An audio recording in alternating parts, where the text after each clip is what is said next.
The millionaire visited a children's home to donate, but what he found shattered his world. Because standing there was a shy young girl who looked exactly like the daughter he lost 12 years ago. Could it really be her? And if it is, how did she end up hidden away all these years, with no memory of the life she once had? Before we get into the story, comment below where in the world you are watching from today.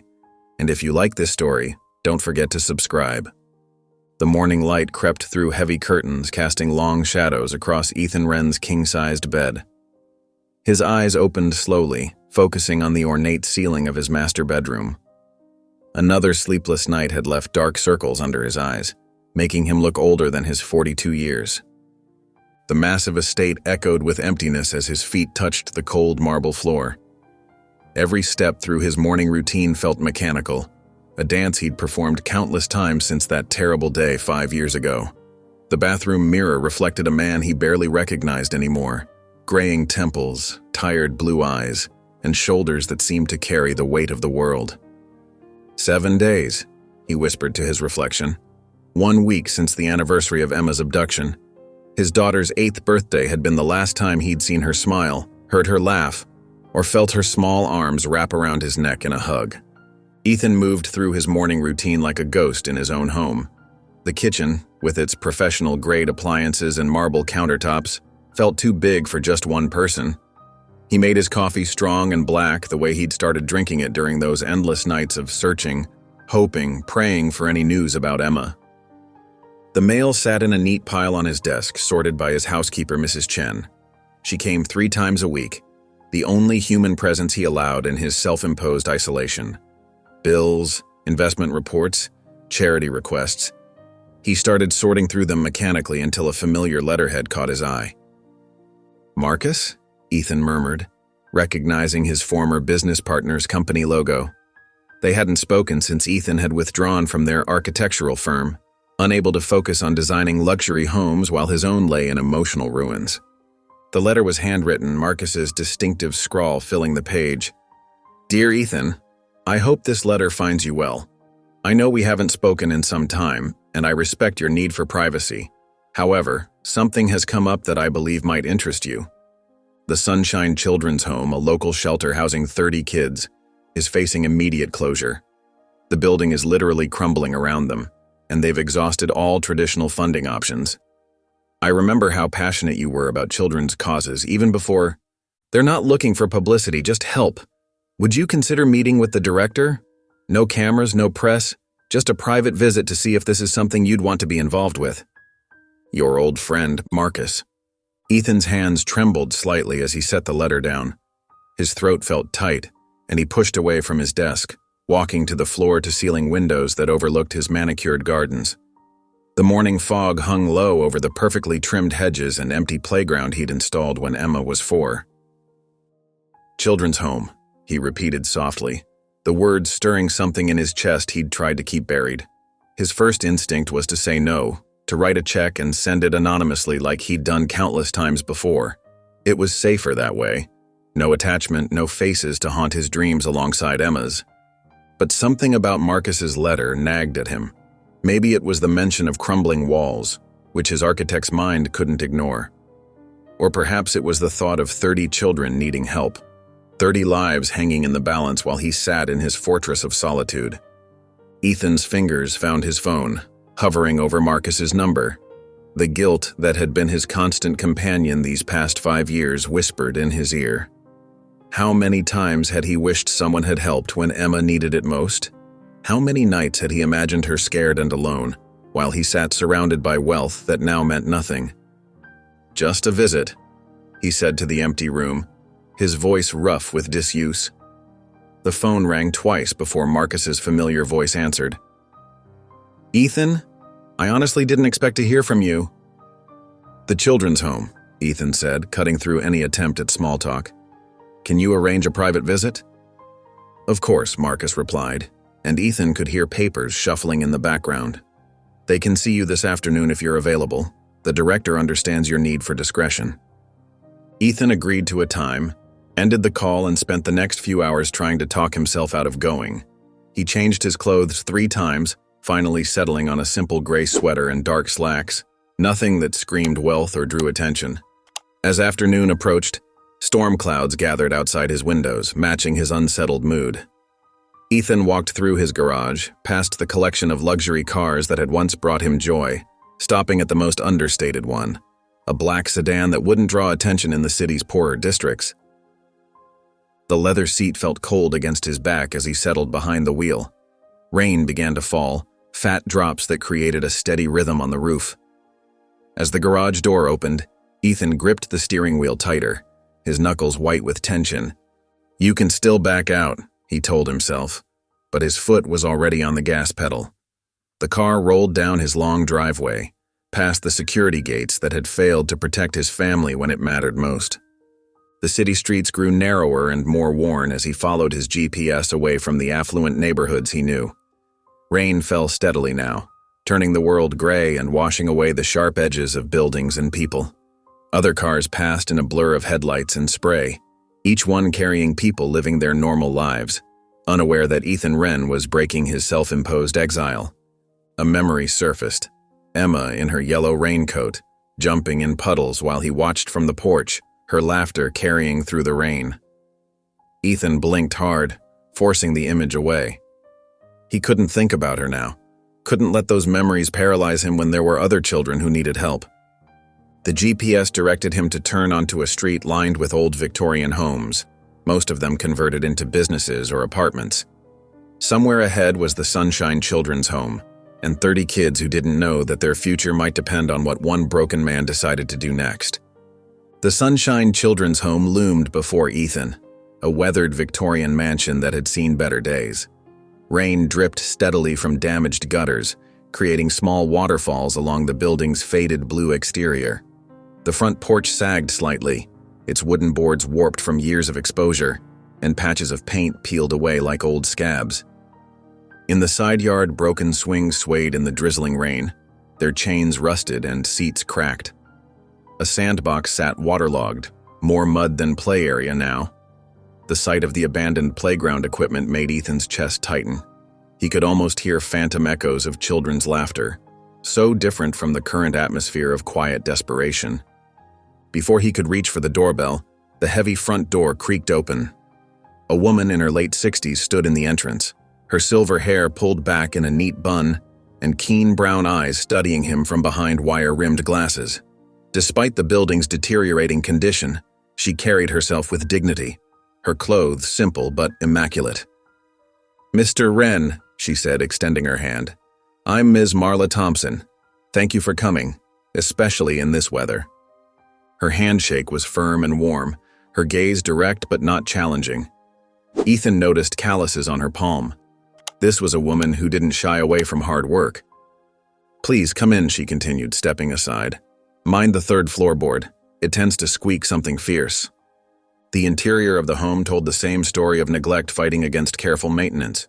The entryway's wallpaper, once cheerful with its pattern of yellow daisies, had faded to a pale shadow of itself. But the wooden floor, though worn, had been recently swept, and children's artwork lined the walls in neat rows, bringing spots of color to the tired space. "We currently house 28 children," Ms. Marla explained as she led him through the first floor. Ages range from 3 to 15. The younger ones share rooms upstairs, while the teenagers have converted attic spaces. They passed a kitchen where the smell of baking bread couldn't quite mask the mustiness of old pipes. A lone ceiling fan spun lazily overhead, its blades slightly uneven. Through a doorway, Ethan glimpsed a dining room with mismatched chairs crowded around several pushed-together tables. "The roof in the east wing started leaking last month," Ms. Marla continued, pointing to water stains spreading across the ceiling. "We've had to move the children from 2 bedrooms. They're doubling up in other rooms now."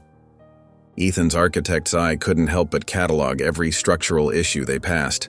Foundation settling, outdated wiring, windows that needed reglazing. His mental calculator was already running numbers, estimating costs. "And here's our classroom space," Ms. Marla said, gesturing to what had once been a formal parlor. "We have volunteer teachers who come in." She stopped mid-sentence as a soft melody drifted through an open window from somewhere deeper in the house. The tune was so familiar it felt like a physical blow to Ethan's chest.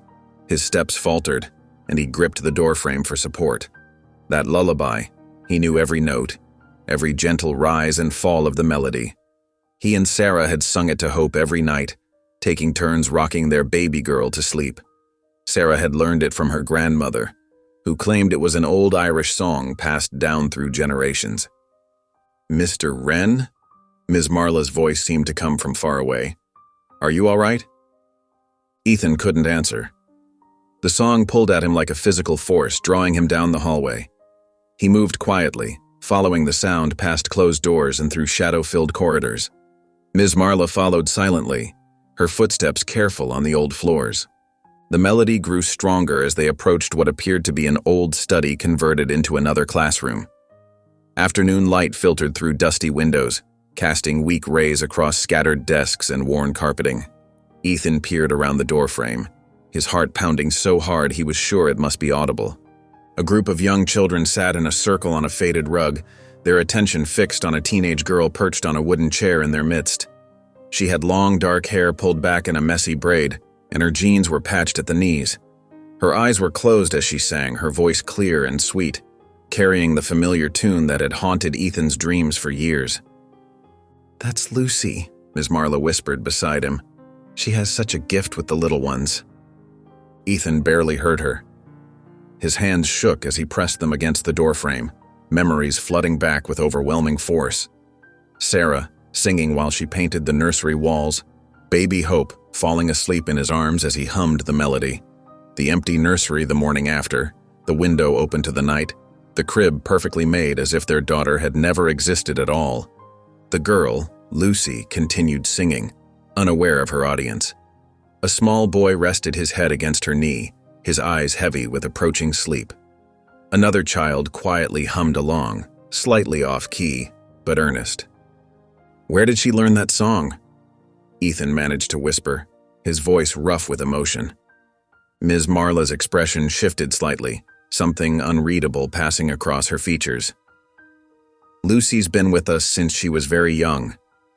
She says she's always known it, though she can't remember where she learned it. Music is her way of connecting with the younger children." Ethan watched as Lucy finished the lullaby, her voice growing softer on the final notes. The children around her were calm now, some nearly dozing despite the early hour. She opened her eyes. They were a striking shade of green that sent another jolt through Ethan's system, and smiled at her drowsy audience. "Story time now?" one of the little girls asked hopefully. "One short one," Lucy agreed, reaching for a worn picture book on a nearby shelf. "Then it's time for afternoon lessons." Ethan stepped back from the doorway, his legs unsteady. The familiar melody seemed to echo in his head, mixing with memories of Sarah's voice, Hope's baby laughter, the sound of his world shattering in the night. His hands wouldn't stop shaking, and he pressed them against his thighs, trying to regain his composure. Ms. Marla watched Ethan's reaction carefully, noting how his knuckles had gone white where they gripped the doorframe. His face had drained of color, and a slight tremor ran through his shoulders. She'd seen that look before, the expression of someone whose carefully constructed world had just tilted on its axis. "Mr. Wren," she said softly, touching his elbow to guide him away from the doorway. "Perhaps we should continue our tour in the garden. The rain has let up a bit." Ethan allowed himself to be led down the hallway, his movements mechanical. When they reached a small alcove near the back door, Ms. Marla paused, glancing around to ensure they were alone. "Lucy's story is complicated," she said, keeping her voice low. "She came to us as a toddler, maybe 2.5 years old. No proper documentation, just a few scraps of paperwork that raised more questions than they answered." She hesitated, then added, "She was wrapped in a blanket when she arrived. Handmade, with the initials HW embroidered in one corner. We still have it stored away." Ethan's breath caught audibly. His hands, which had finally stopped shaking, began to tremble again.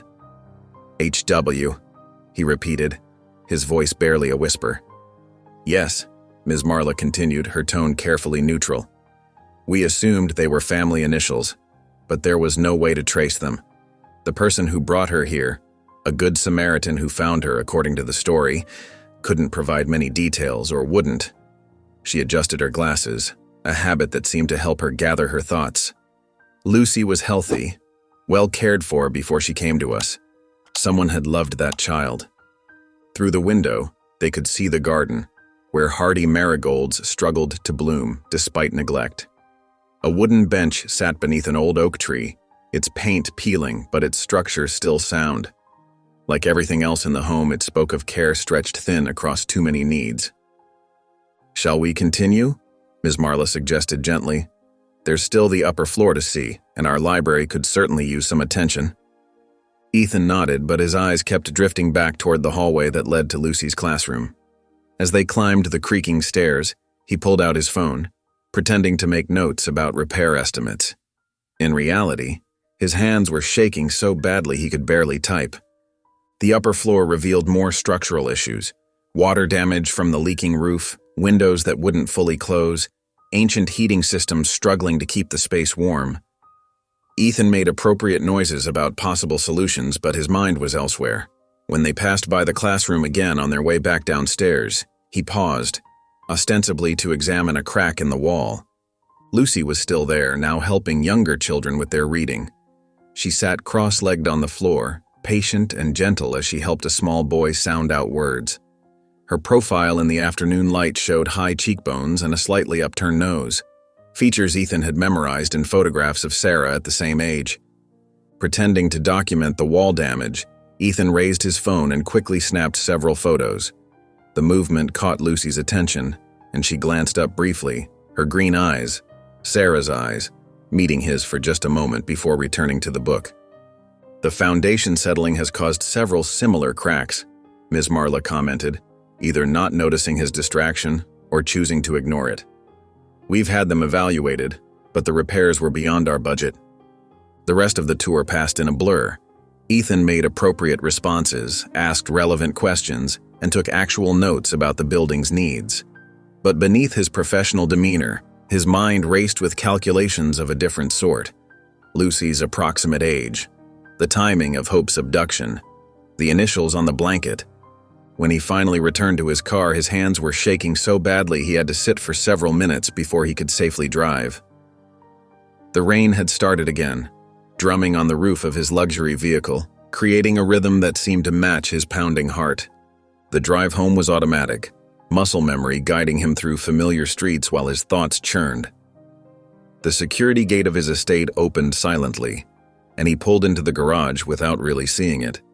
The house, so empty and cold this morning, now seemed to pulse with urgent energy. Ethan went straight to his study, ignoring the housekeeper's greeting. The wall of built-in shelves held dozens of photo albums, meticulously organized and preserved. He pulled out several from the years before Hope's abduction, spreading them across his desk with trembling hands. There, Sarah at 13 sitting on her family's porch in Connecticut. The same high cheekbones, the same delicate nose. Another photo showed her laughing at a family picnic, her green eyes bright with joy. Ethan's hands shook as he pulled up the photos he'd taken of Lucy on his phone and placed it next to the album.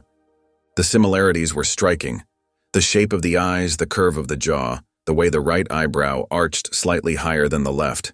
All pure Sarah.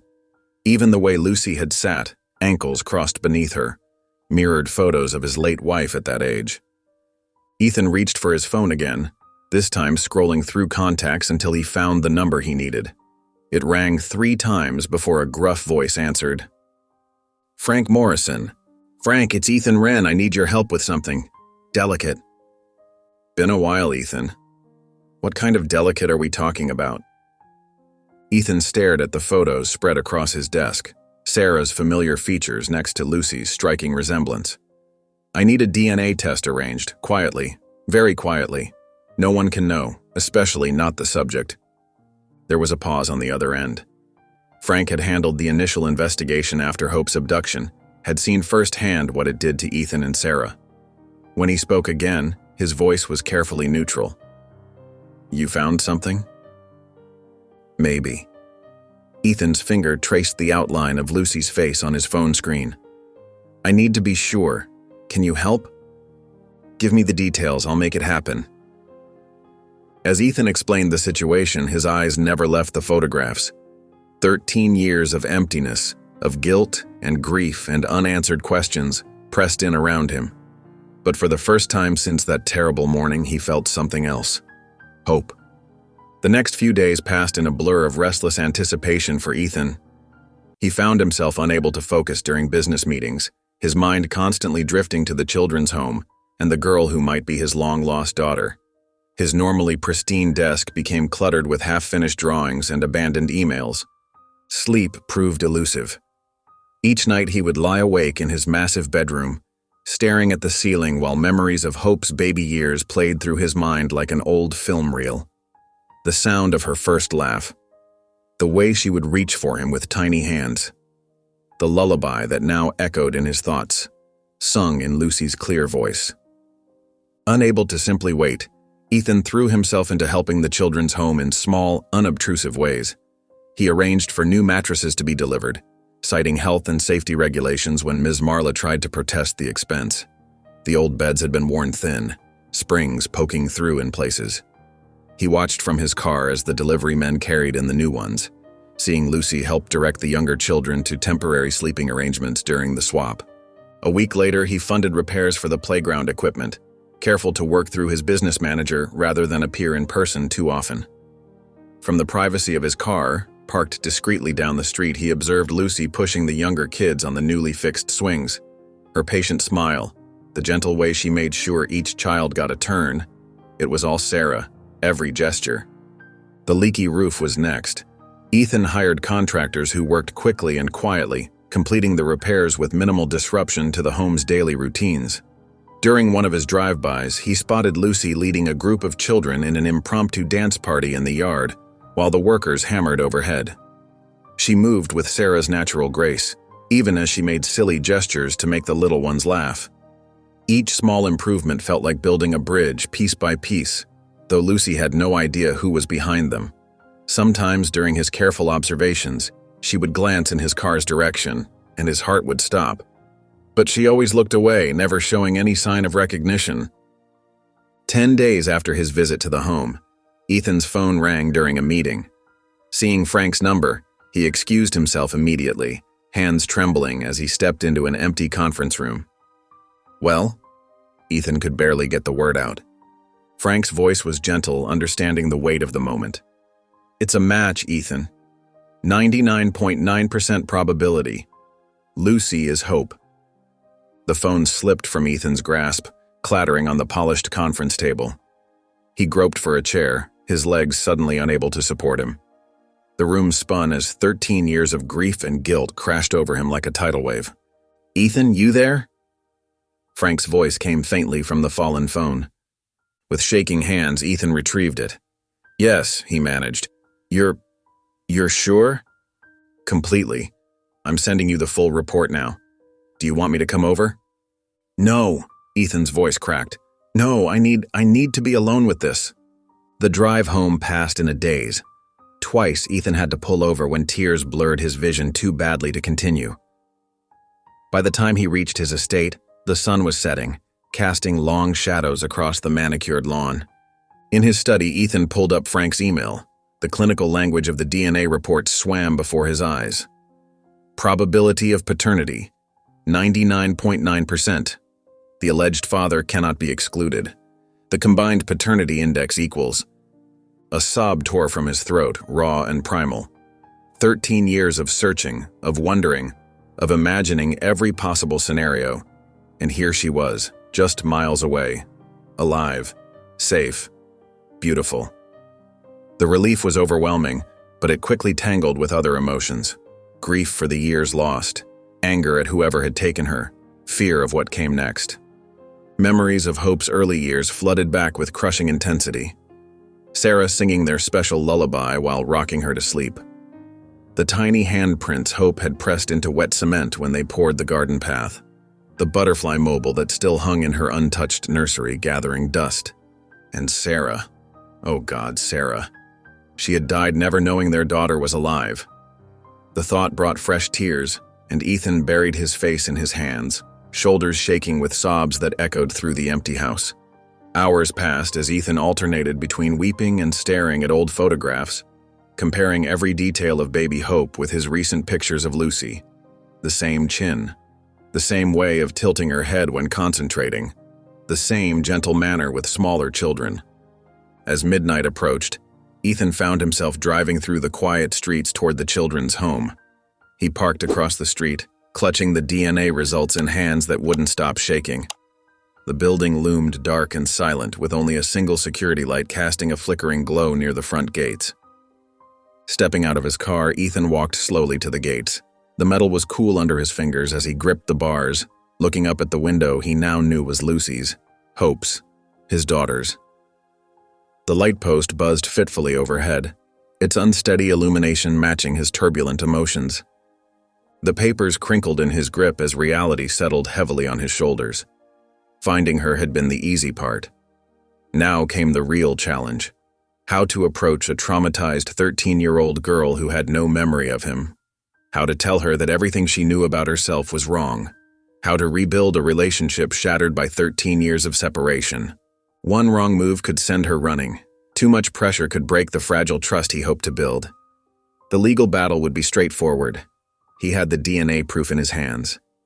But Lucy's heart was another matter entirely. That would have to be won carefully, gently on her terms. The security light flickered again, casting strange shadows through the bars of the gate. Ethan stood motionless, holding the papers that proved his daughter was alive, just yards away, yet still so far from his reach. The night air felt heavy with the weight of what lay ahead, the delicate dance of reclaiming his daughter's trust without destroying the person she had become. The morning sun cast long shadows across Ethan's bedroom as he lay fully dressed on top of his covers, having barely slept. The DNA results sat on his nightstand, the edges already worn from how many times he'd handled them through the night. His phone showed 6:45 a.m., far too early to call the children's home, but he couldn't wait any longer. At precisely 8 a.m., Ethan dialed the number with trembling fingers. Ms. Marla's warm voice answered on the third ring. "Good morning, Ms. Marla, this is Ethan Wren." He worked to keep his voice steady. "I was hoping we could meet today to discuss some renovation proposals for the home." "Mr. Wren, what a pleasant surprise." There was a shuffling of papers in the background. "We're certainly grateful for all your recent help. Would 10:30 work for you?" "Perfect," Ethan replied, perhaps too quickly. "I'll bring coffee and pastries if that's all right." At 10:15, Ethan pulled into the children's home parking lot, balancing a cardboard tray of steaming coffee cups and a box of fresh pastries from the local bakery. His briefcase felt heavy with the weight of the DNA results and old photographs tucked inside. Ms. Marla met him at the door, her gray hair neatly pinned back, wearing a cardigan despite the warm morning. Come in. The children are all in morning classes, so we'll have some peace and quiet." She led him to her office, a small room cluttered with filing cabinets, children's artwork, and stacks of paperwork. A worn desk dominated the space, with two mismatched chairs squeezed in front. Through the window, Ethan could see the newly repaired playground, empty in the morning light. "Now then," Ms. Marla said as they settled into their seats. "What renovations did you have in mind?" She accepted the coffee with a grateful smile. Ethan placed his briefcase on his lap, his hands shaking slightly as he opened it. "Ms. Marla, I need to be honest with you. The renovations are important, and I want to continue helping, but that's not why I'm here today." She set down her coffee cup, her keen eyes studying his face. "I suspected as much. This is about Lucy, isn't it?" The directness of her question caught him off guard. "Yes," he admitted. "How did you know?" "I've been doing this job for 30 years, Mr. Wren. I notice things, like how you couldn't take your eyes off her during your first visit, or your sudden interest in funding improvements right after seeing her." Ms. Marla's voice was gentle but firm. "What I don't know is why." Ethan pulled out the DNA results and a small photo album. 13 years ago, my daughter Hope was kidnapped from our home. She was just over a year old. His voice cracked slightly. "My wife, Sarah, she never recovered from the loss. She passed away 5 years ago, still searching for answers." Ms. Marla's expression softened with compassion, but she remained silent, waiting. When I heard Lucy singing that lullaby, it was our lullaby, the one Sarah and I sang to Hope every night. Ethan opened the photo album, revealing pictures of a smiling baby with Sarah's features. I had a DNA test done discreetly without disturbing anyone. The results came back yesterday. He slid the papers across the desk. Ms. Marla picked them up, her reading glasses perched on her nose as she studied them carefully. Her hands trembled slightly as she read. "Lucy is Hope," Ethan said softly. "My daughter." The office fell silent except for the distant sounds of children playing somewhere in the building. Ms. Marla read through the results twice, then looked at the baby pictures, her expression troubled. "I always wondered," she said finally, almost to herself. The blanket with the initials, her age when she arrived, the way she seemed lost rather than abandoned. She looked up at Ethan. "But Mr. Wren, Lucy has built a life here. She's found stability, friendship, purpose. She's finally starting to trust that she belongs somewhere." "I know," Ethan replied quickly. "I don't want to disrupt her life or force her into anything. I need a chance to know her, to let her know she was never abandoned, that she was loved, is loved." Ms. Marla studied him for a long moment. "And if she's not ready for that truth? If she rejects it, or you?"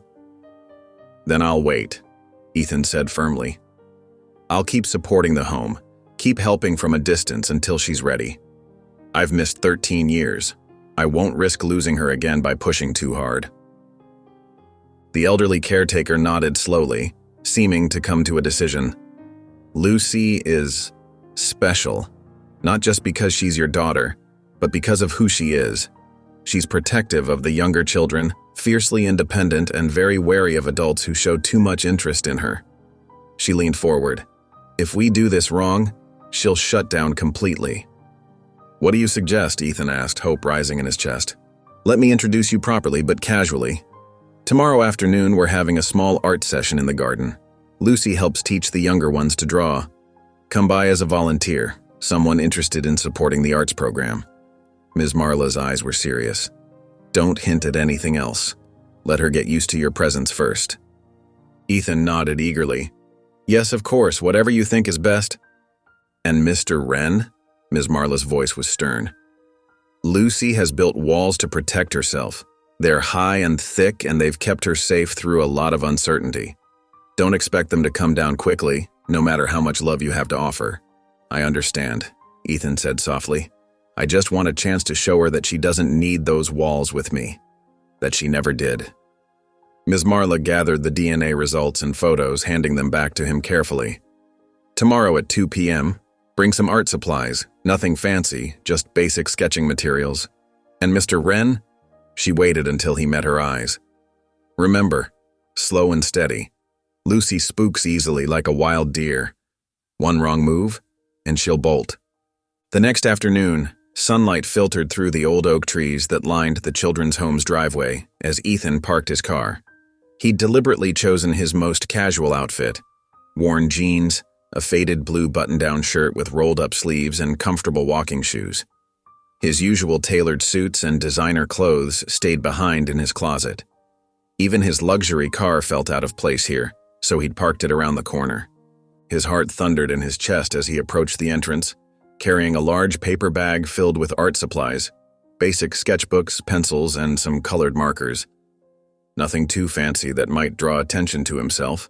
He'd spent hours last night practicing casual conversations in front of his mirror, trying to find the right balance between friendly and non-threatening. Ms. Marla met him at the door, her eyes quickly assessing his appearance with approval. "Perfect timing, Mr. Wren, and good choice of clothes, much more approachable than yesterday's suit." She led him through the building toward the back garden, where several wooden picnic tables had been set up. Children of various ages were scattered around, some drawing, others just enjoying the warm afternoon air. And there was Lucy, sitting cross-legged on one of the tables rather than the bench, helping a small boy hold his pencil correctly. "Lucy, dear," Ms. Marla called out.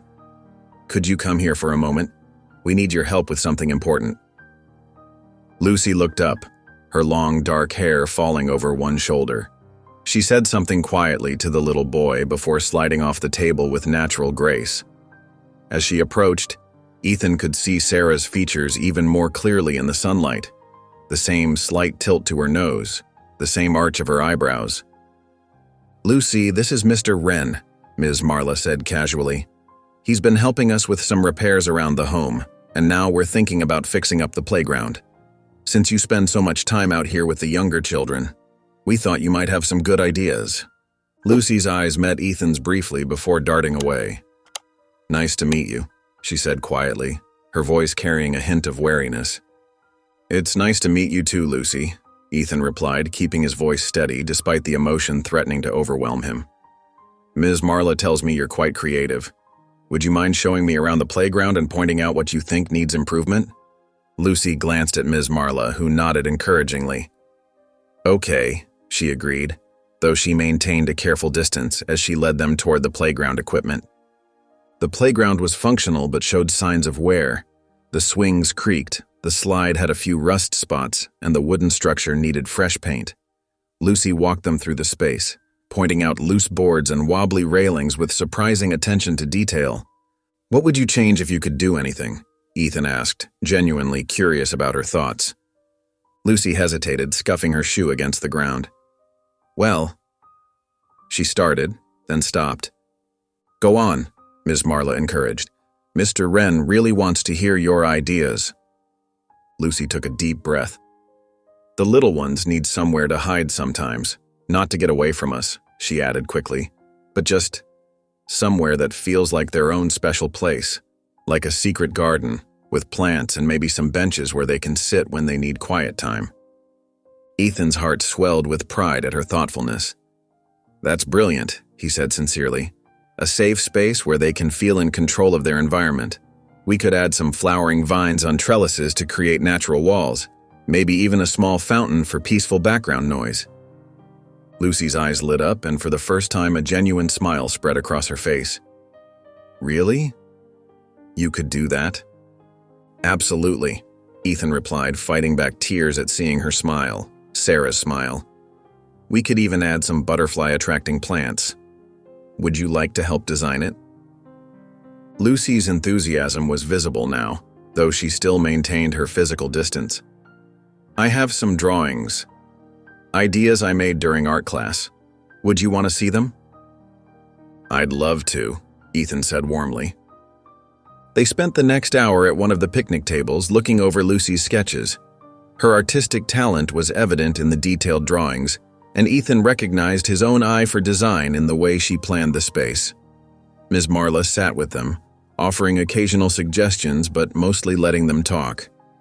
As the afternoon wore on, more children gathered around, excited by the discussion of playground improvements.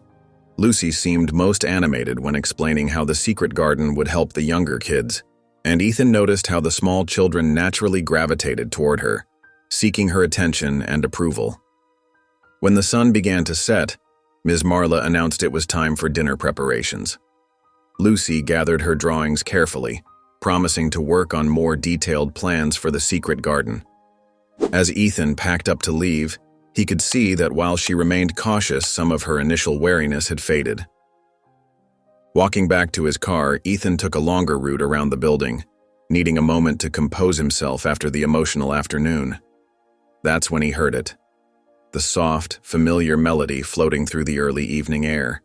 He followed the sound quietly until he spotted Lucy near a small flower bed, watering can in hand, singing their lullaby as she tended to the plants. The melody was exactly as he remembered it, every note perfect, though Lucy couldn't possibly remember learning it. The song lived somewhere deep in her soul, a fragment of her earliest memories that had survived 13 years of separation. Ethan stood frozen, listening, his vision blurring with tears as his daughter sang the song her mother had once sung to her, proving that somewhere inside, hope still lived in Lucy. He waited until she finished the song before quietly retracing his steps, not wanting to disturb her private moment. As he finally reached his car, Ethan felt a mixture of hope and heartache. The day had gone better than he'd dared to dream, But hearing that lullaby, knowing that some part of hope had survived all these years, made him even more determined to rebuild their relationship, no matter how long it took. Over the next few days, Ethan settled into a gentle rhythm at the children's home. He arrived each morning just after breakfast, tools in hand, ready to tackle whatever repairs needed attention. The children quickly grew accustomed to his presence, their initial shyness melting away as they realized he wasn't like the usual stern-faced adults who visited with clipboards and concerned frowns. In the workshop he'd set up in the old garage, Ethan taught basic carpentry to any child interested enough to learn. He showed them how to sand wood properly, how to measure twice and cut once, and most importantly, how to be patient with their projects. The younger ones especially loved when he let them wear child-sized safety goggles and pretend to be real builders. Lucy would sometimes hover at the workshop's entrance, watching from a safe distance as Ethan demonstrated how to use a handsaw or explained the difference between various types of wood. She never joined the lessons directly, but he could feel her curious eyes following his movements. During evening story times, Ethan sat in the common room with a crowd of children gathered around him on worn cushions. He told tales of brave architects building impossible structures, of magical tree houses that grew bigger on the inside, and of secret passages hidden behind ordinary walls. The stories weren't from any book. They were memories of the imaginative games he used to play with Hope when she was tiny, though he kept that detail to himself. Lucy always positioned herself on the periphery during these sessions, pretending to be absorbed in her sketchbook. But Ethan noticed how her pencil would stop moving whenever he reached an exciting part of a story, her head tilting slightly to catch every word. On the fourth day, while Ethan struggled with a particularly stubborn seesaw in the playground, he heard something unexpected: Lucy's laugh. He had just pinched his finger and let out an exaggerated "ouch" while hopping around dramatically to entertain the younger children watching him work. The sound of her laughter, clear and bright like wind chimes, made him freeze mid-hop. "You're doing it wrong," Lucy said, approaching the seesaw for the first time since he'd started working on it. She pointed to the rusty bolt he'd been fighting with. "Ms. Marla keeps WD-40 in the supply closet. It helps with stuck things." Ethan smiled, nursing his sore finger. "Sounds like you know your way around repairs." Lucy shrugged, but there was a hint of pride in her voice. "Someone has to help keep this place running. The little ones need everything to work properly." Later that afternoon, while Ethan was packing up his tools, Lucy approached him again. She held something in her closed fist, shifting from foot to foot as if unsure about her decision. "Here," she said finally, thrusting her hand forward. A colorful bracelet made of threaded embroidery floss dangled from her fingers. "It's for being not so boring. Most grown-ups who come here just want to talk about paperwork and rules." Ethan carefully took the bracelet, treating it like the precious gift it was. The pattern was intricate, with blues and greens woven together in a complex design. "This is beautiful, Lucy. Did you make it yourself?" She nodded, already backing away. "I make them sometimes. It helps keep my hands busy when I'm worried about things." "What kinds of things worry you?" Ethan asked gently, trying to keep his voice casual as he slipped the bracelet over his wrist. Lucy's expression clouded over slightly. "Just stuff. Like bad people." She wrapped her arms around herself, a protective gesture that made her seem smaller. "Sometimes I dream about bad people taking me away. Ms. Marla says they're just nightmares, but they feel real." Ethan's heart clenched painfully in his chest. He wanted nothing more than to tell her that she was safe now, that no one would ever hurt her again, but he knew such assurances would mean nothing coming from someone she barely knew. "That sounds scary," he said instead, keeping his distance despite every paternal instinct screaming at him to comfort her.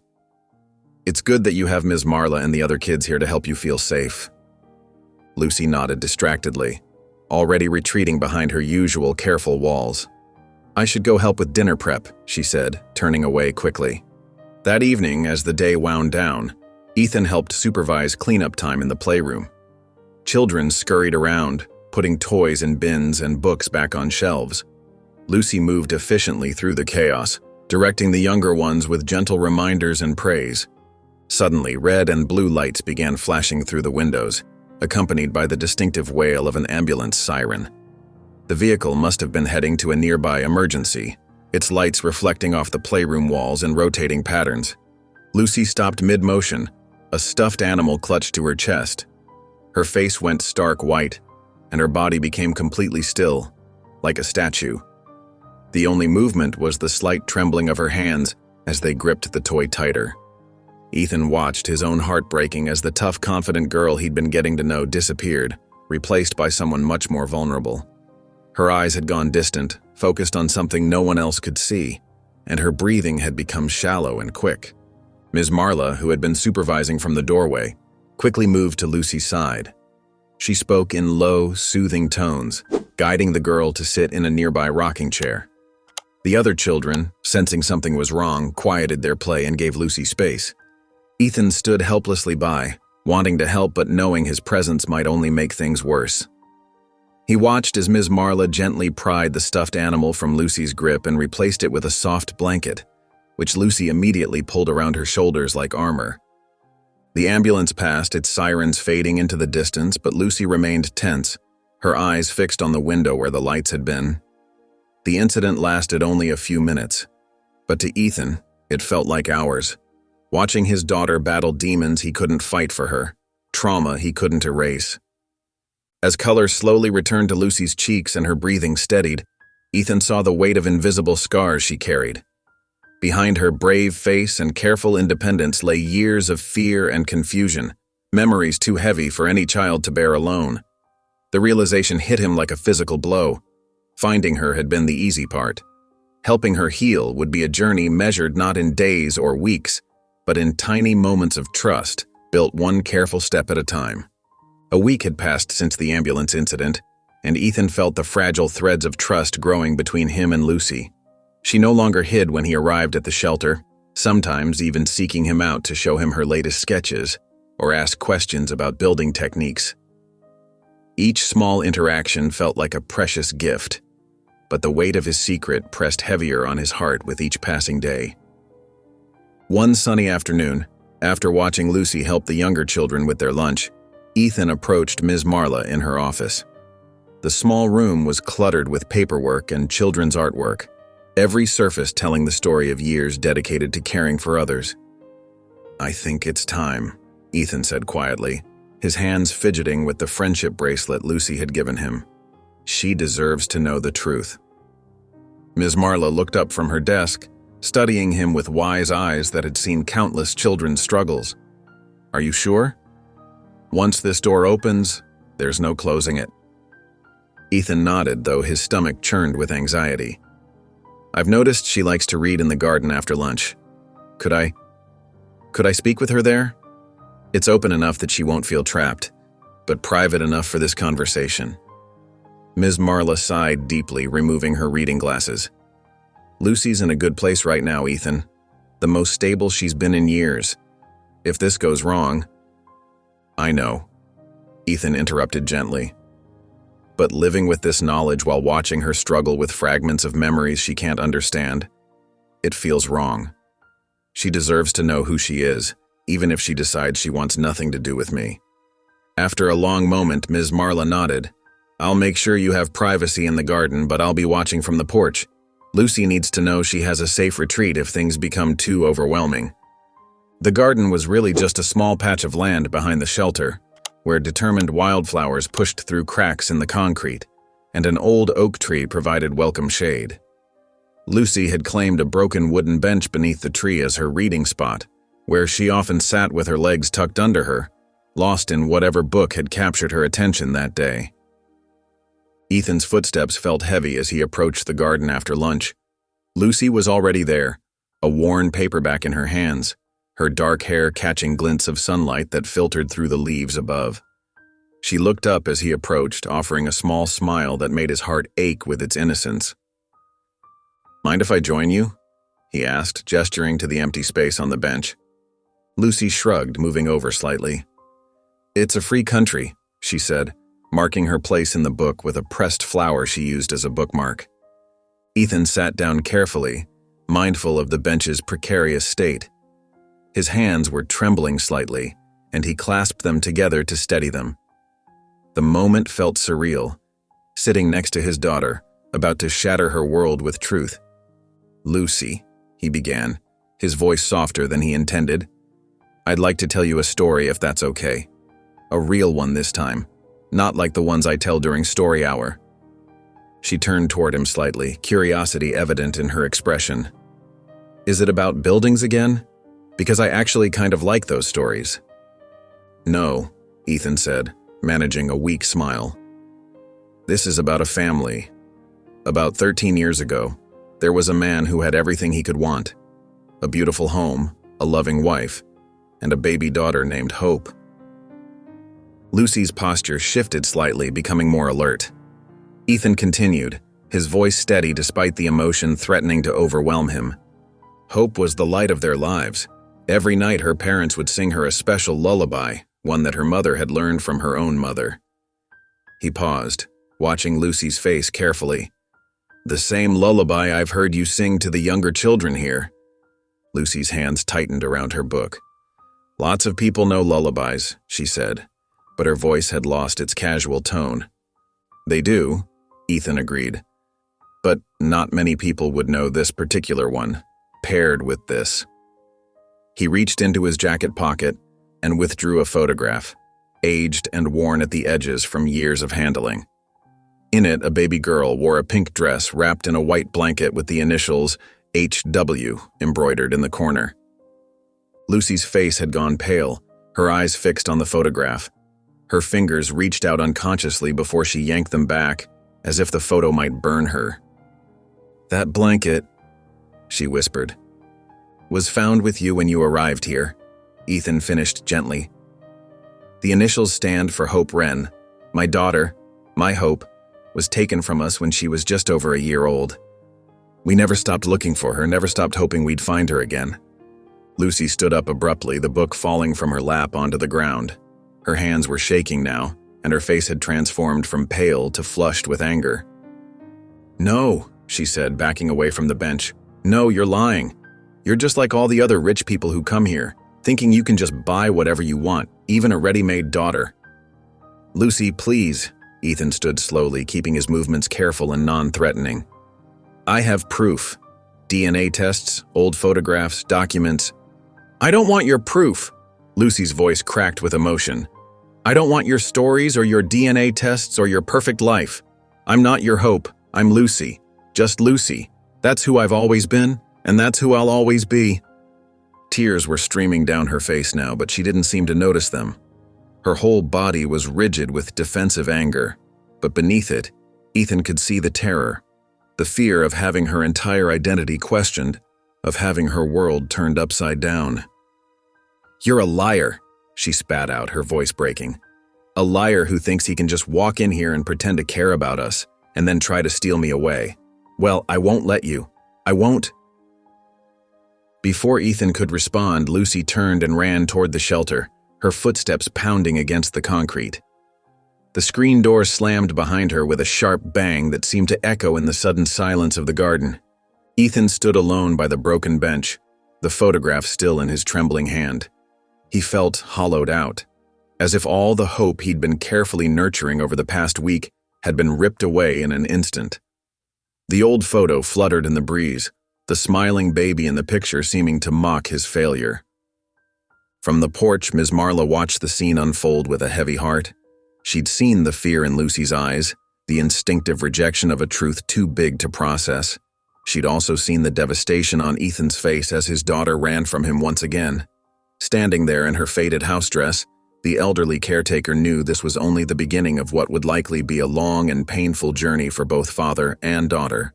The setting sun cast long shadows across the children's home's cracked parking lot. Ethan sat motionless in his luxury car, his hands still gripping the steering wheel, though the engine had been off for hours. His eyes remained fixed on the building's weathered facade, watching occasional movements behind lit windows. The DNA test results and old photographs lay scattered on the passenger seat beside him, physical proof of a truth that Lucy had violently rejected. Each time a child passed by one of the windows, Ethan's heart would jump, hoping to catch a glimpse of Lucy. But she remained hidden, probably seeking refuge in one of her quiet spots within the shelter. The thought of her hurting and confused made his chest ache with a familiar crushing guilt. The evening air grew cooler and lights began switching off in various rooms of the shelter. Still, Ethan couldn't bring himself to start the car and drive away. The thought of returning to his empty mansion felt impossible. How could he go back to that hollow life now? But staying felt equally impossible after Lucy's reaction. He closed his eyes, remembering the look of betrayal on her face in the garden. Maybe he had rushed things. Maybe he should have waited longer, built more trust. Or maybe he should never have told her at all. Perhaps Ms. Marla had been right. Lucy had been stable, happy even in her life here. What right did he have to disrupt that? The sharp tap of knuckles against his car window startled him from his thoughts. Ms. Marla stood outside, her gray hair glowing silver in the dim light of the street lamps. She gestured for him to roll down the window. "You planning on spending the night out here?" she asked, her voice gentle despite the pointed question. Ethan lowered his gaze to his hands, still clutching the steering wheel. "I don't know what I'm doing anymore, Ms. Marla. Maybe I should just go. Let her have the life she's built here without my interference." Ms. Marla sighed, then walked around to the passenger side. She opened the door, carefully gathered the scattered papers, and settled into the seat. The leather creaked under her weight as she arranged herself, taking her time as if preparing for a long conversation. "Let me tell you something about Lucy," she began, smoothing her worn skirt. "That girl has been through more than most adults could handle. When she first came to us, she wouldn't speak for months, wouldn't let anyone touch her, had nightmares that would wake the whole house." She paused, looking at the shelter with eyes that held years of witnessed pain and healing. But she never gave up, never stopped trying to connect, to trust, to love. It took years, but she built herself into someone strong, someone who protects the younger ones, who sings to scared children in the middle of the night, who makes this place feel like home for others, even though she's scared to death of losing it herself. Ethan listened silently, his throat tight with emotion. Ms. Marla turned to face him directly. "You know what that tells me? It tells me that despite everything that was done to her, despite being torn from her family, despite growing up in a place meant to be temporary, she never lost that capacity to love. That came from somewhere, Mr. Wren. That came from you and your wife." "But she doesn't want me," Ethan whispered, his voice rough. "She thinks I'm trying to buy her, to steal her away from her home." "Of course she does," Ms. Marla replied matter-of-factly. "She's 13, scared, and just had her entire world turned upside down. What did you expect? That she'd jump into your arms and ride off into the sunset?"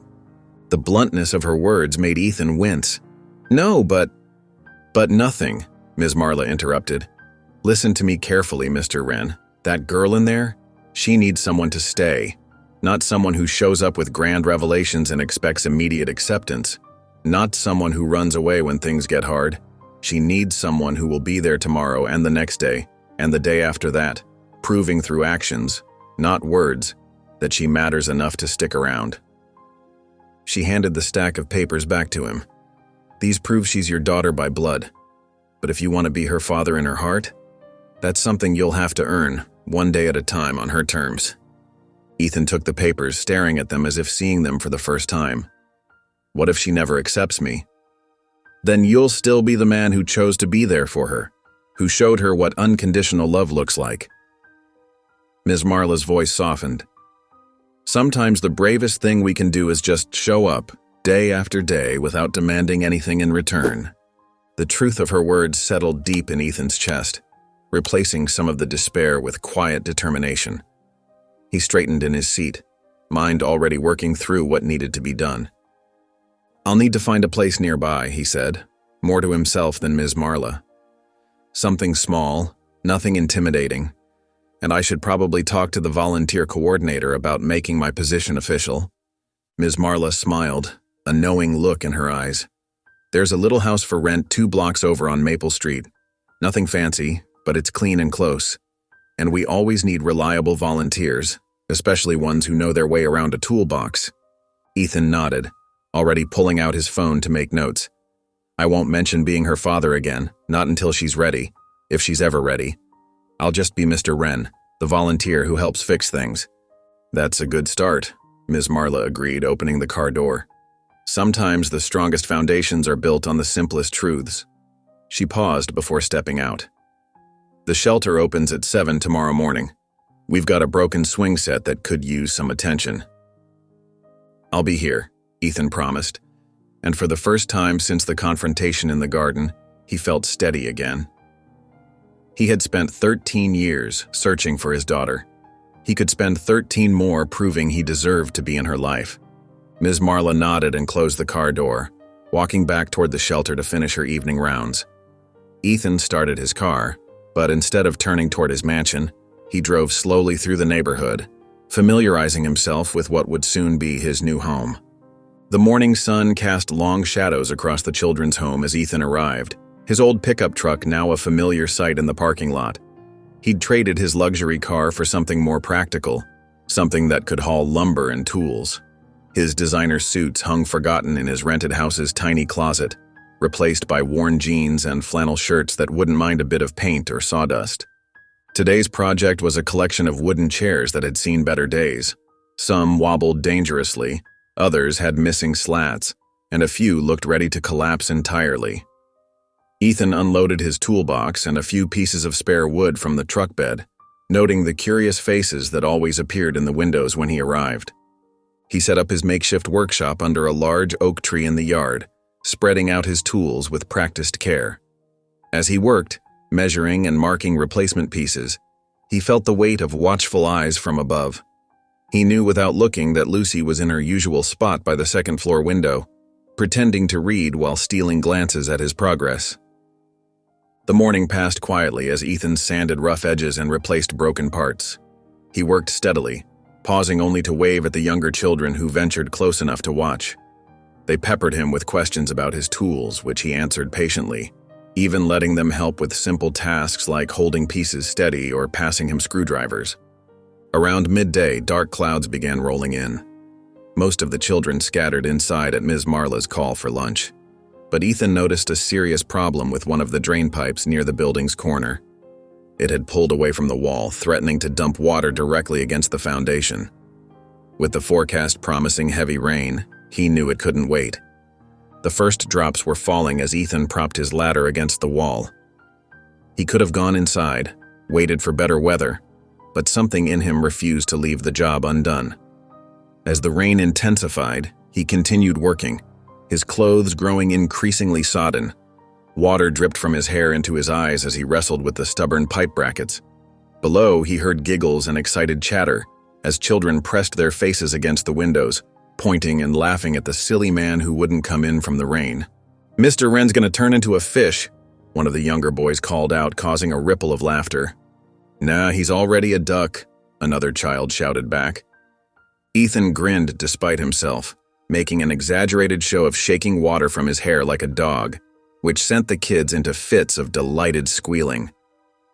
Through the window, past the crowd of young faces, he caught a glimpse of Lucy. She stood slightly apart from the others, trying to maintain her careful mask of indifference, but the corner of her mouth twitched upward before she could catch it.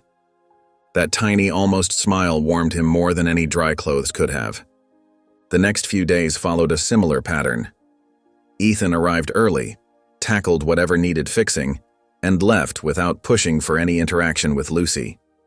He repaired broken toy cars, glued wobbly table legs, and even managed to salvage an ancient dollhouse that had been destined for the trash. Each project drew its own small audience of children, who gradually began to see him as a fixture of their daily lives. They brought him broken treasures to fix, shared their snacks with him, and told him elaborate stories about their days. Through it all, Lucy maintained her distance, but her watching became less subtle, her presence more constant. On Friday evening, Ethan arrived with a special surprise tucked under his arm. He'd spent his evenings crafting a set of wooden puppets, painting them with careful detail, and fitting them with movable joints.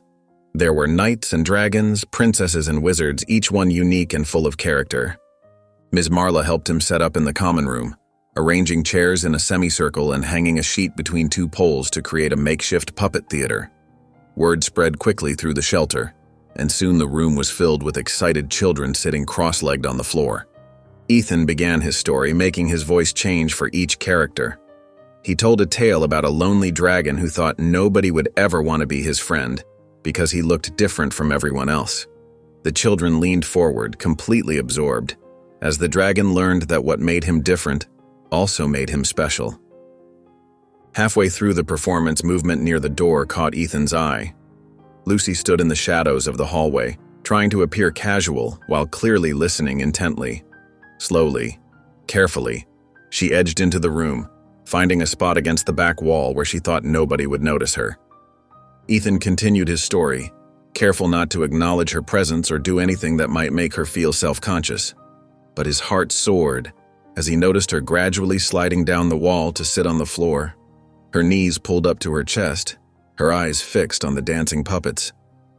As the dragon in the story finally found his place in the world, making friends who appreciated him for exactly who he was, Ethan heard Lucy's quiet laugh blend with the other children's. It was a small sound, quickly stifled, but it echoed in his ears like music.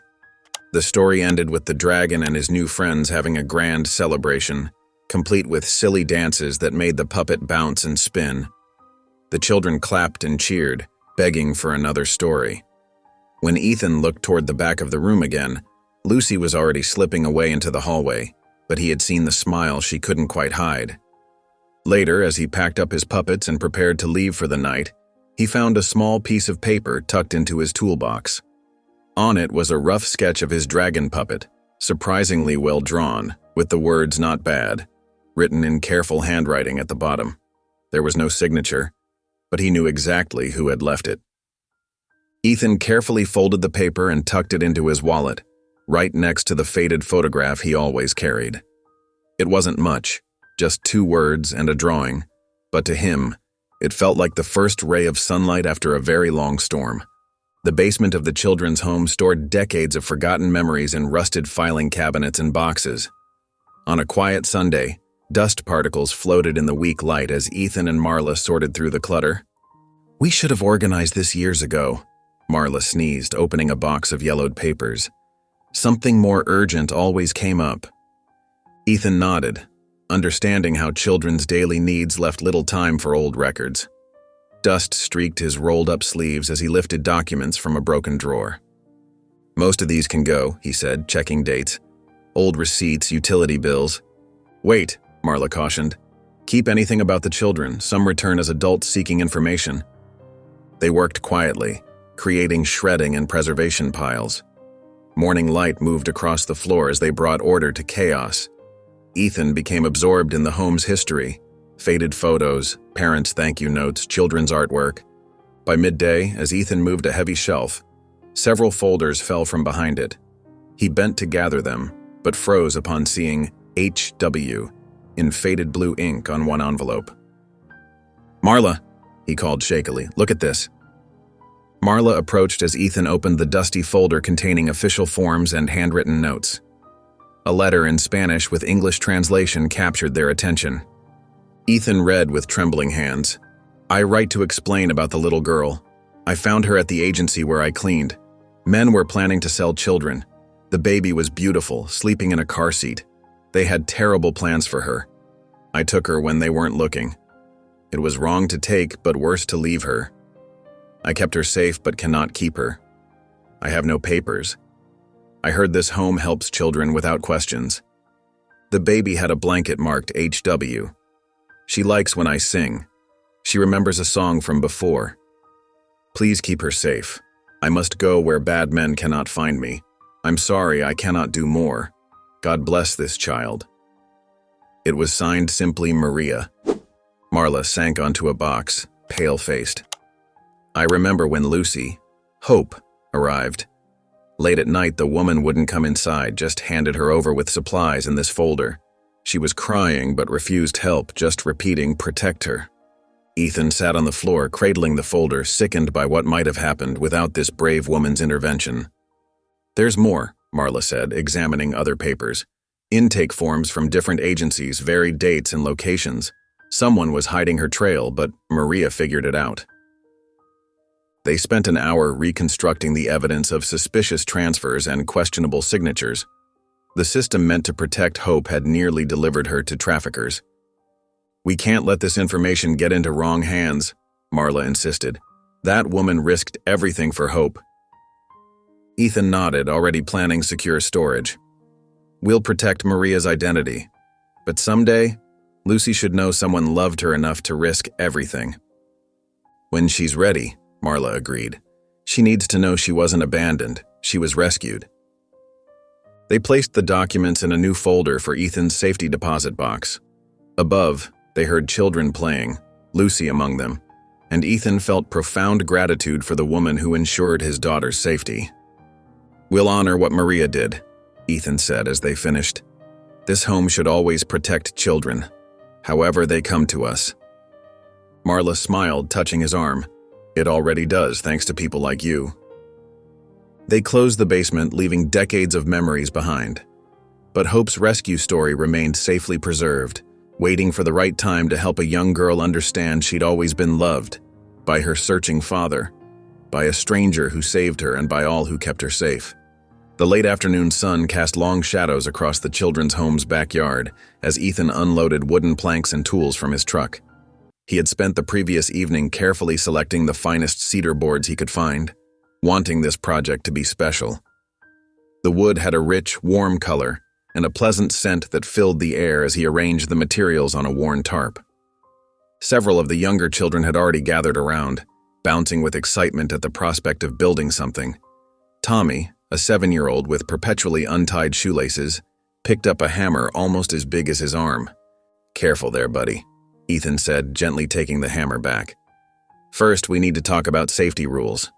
He gathered the children in a circle, demonstrating proper tool handling and explaining their project, a sturdy garden bench that would give them a special place to read or watch the clouds.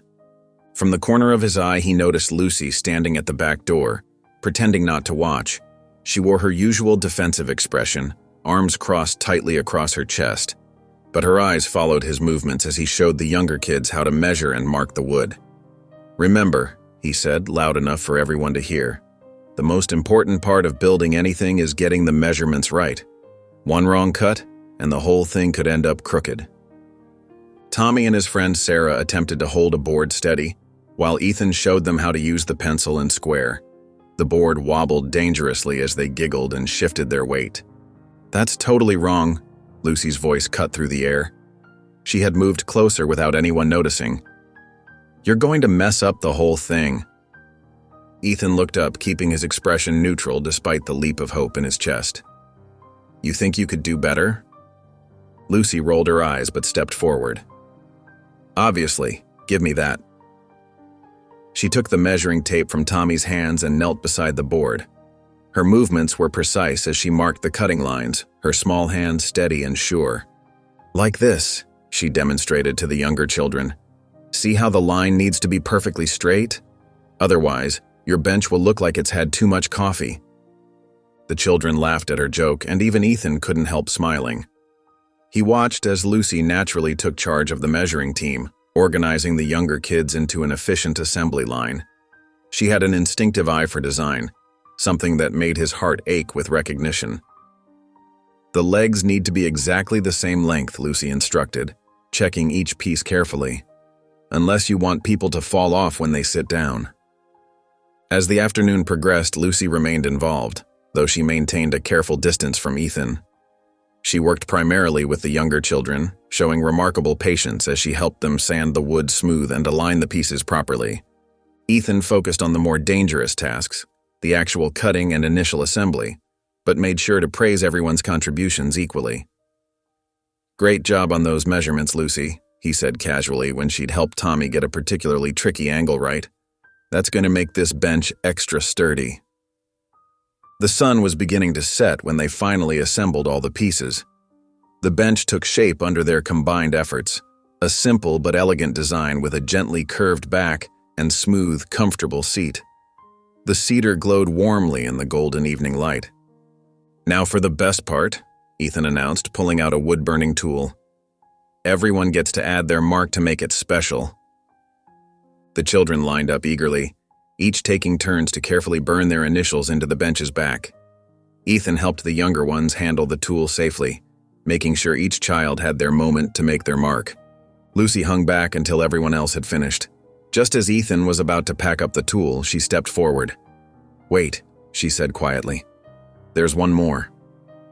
Ethan handed her the tool without comment, watching as she found a small space near the edge of the bench.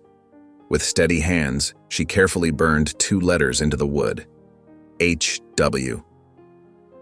The moment felt fragile, like a soap bubble that might burst at the slightest breath. Ethan kept his face carefully neutral, though his heart was racing. He simply nodded when she handed the tool back, acknowledging her addition without drawing attention to its significance. The children gathered around their finished creation, admiring how it caught the last rays of sunlight. Tommy immediately climbed up to test it out, declaring it the best bench ever. Others quickly joined him, squeezing together and giggling as they rocked back and forth. Lucy stood slightly apart from the group, her expression thoughtful as she traced her fingers over the initials she'd carved. Ethan busied himself with cleaning up the tools, giving her space to process whatever she was feeling.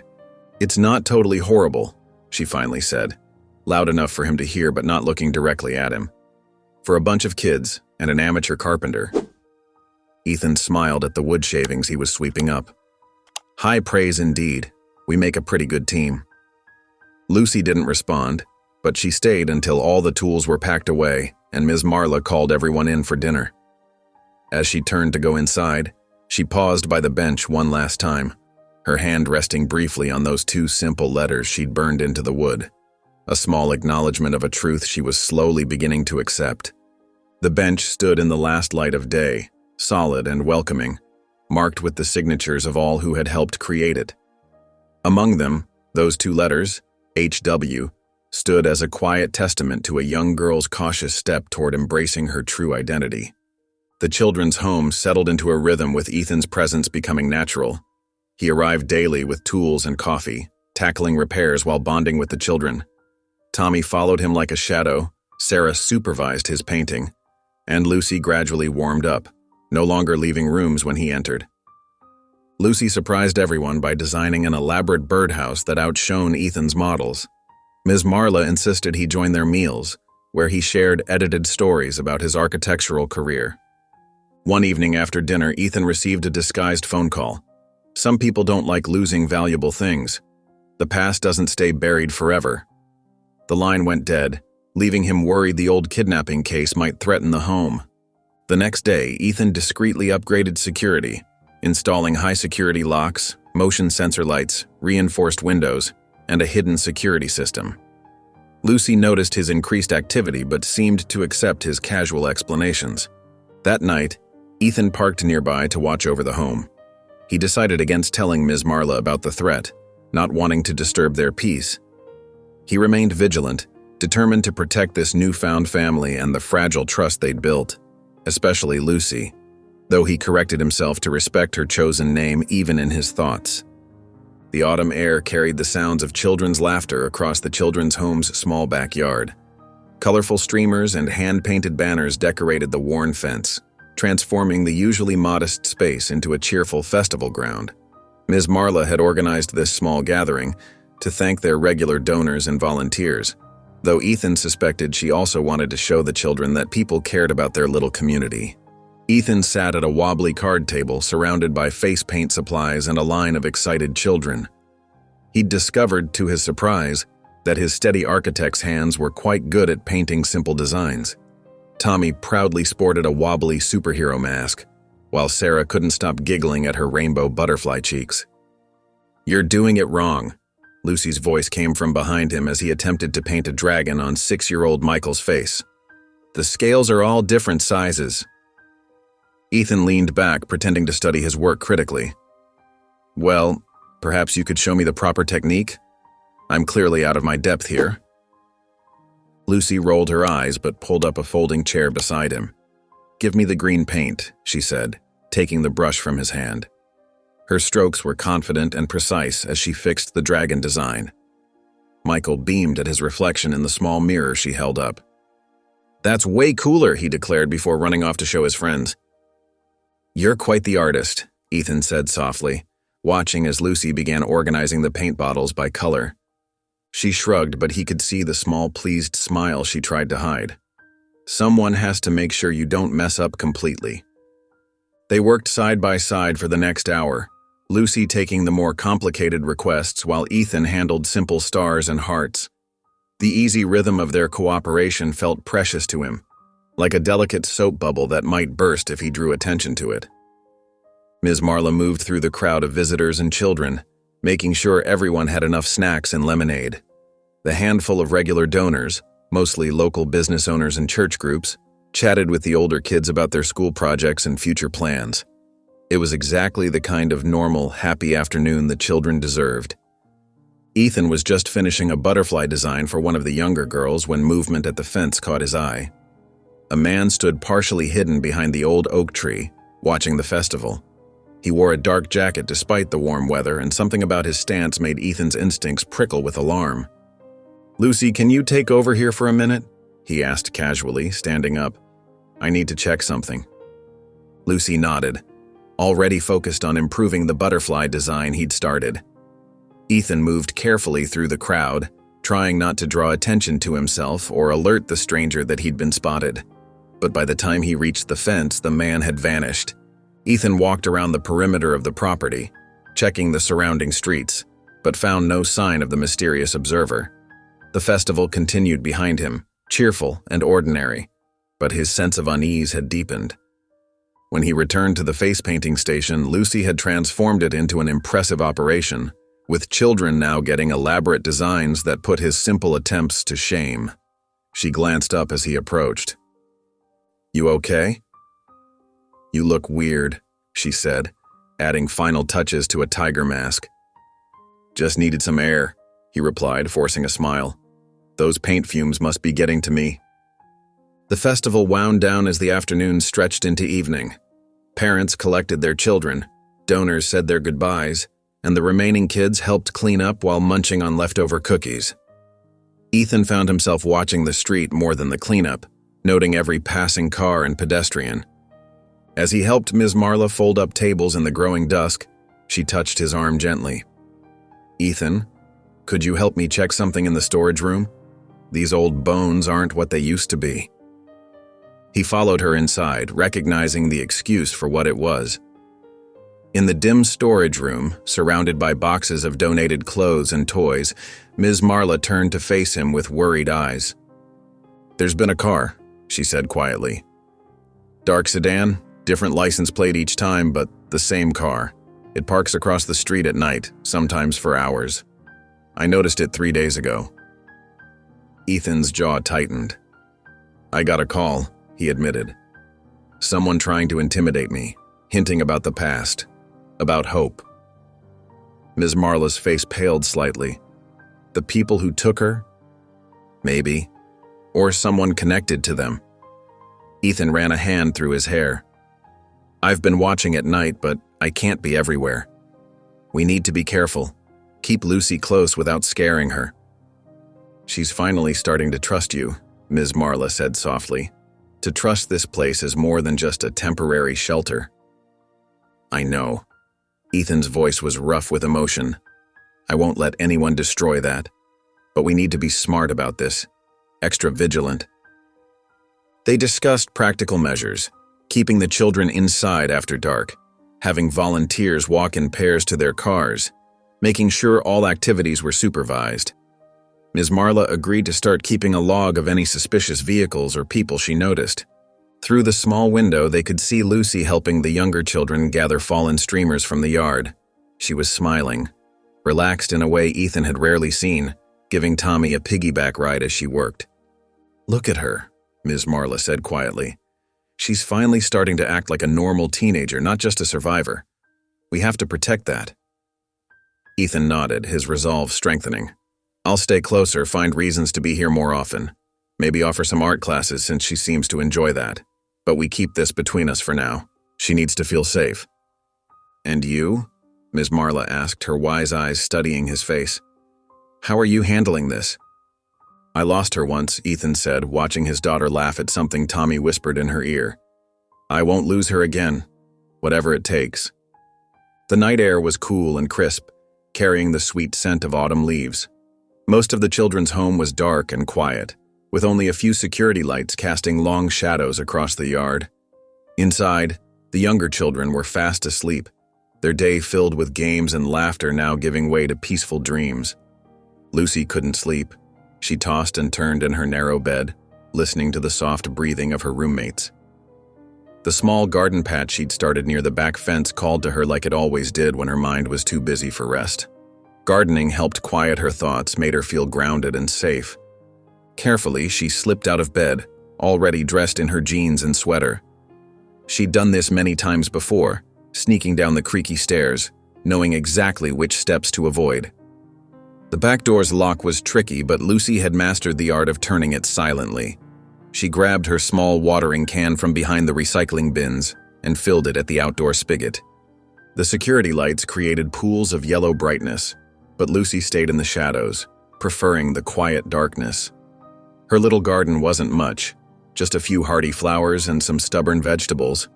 But it was hers. She'd created it from nothing, just like she'd built her life here at the home.